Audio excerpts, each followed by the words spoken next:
Сайн байцгаана уу? Та бүхэндээ өнөөдөр өтрөөний филлер тарилгын талаар товч мэдээлэл хүргэе.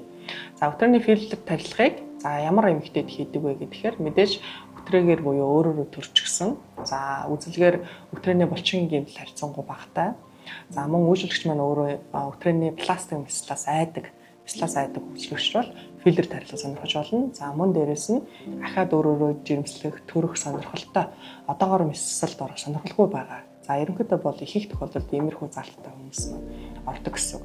За өтрөөний филлер тарилгыг яг ямар механизмаар өөрөө өтрөөний орон зайд дүүргэж юм бэ гэхээр мэдээж өтрөөний сансдын доор өтрөөний филлер хийж байгаа. Өтрөөний филлерийг хийж байгаа учраас энэ маань өтрөөний орон зай болон эзлэхүүний хувьд бол өтрөөг нарийсгаж багасгаж өгдөг. Энэ маань мэдээж бэлгийн амьдралын чанарыг дээшлүүлэх зорилгоор хийгдэж байгаа гэсэн үг.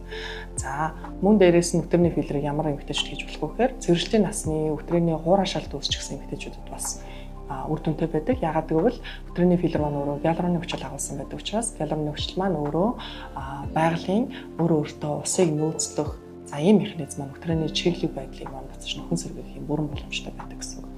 За тэгэхээр энэхүү өтрөөний филлер тарилгын сургалтыг бүгд найрамдах Солонгос улсын рүүн эмэгтэйчүүдийн эмчлийн эмнэлэгтэй хамтран ажиллаж байгаа. За энэ эмнэлгийн маань ерөнхий эмэгтэйчүүдийн эмчлийн эмч Ружа Вон эмч маань энэ 10 дугаар сарын 20-ны өдөр нэм гарагт яг энэхүү өтрөөний филлерээр гардан болон онлын сургалтыг зохион байгуулахаар одоо бид бэлтгэл үйл ажиллагаанд орчихсон явж байна. Тэгэхээр энэхүү сургалтыг сонирхож байгаа эмчнэр маань дээр хаягийн дагуу холбогдоод сургалтандаа хамрагдараа.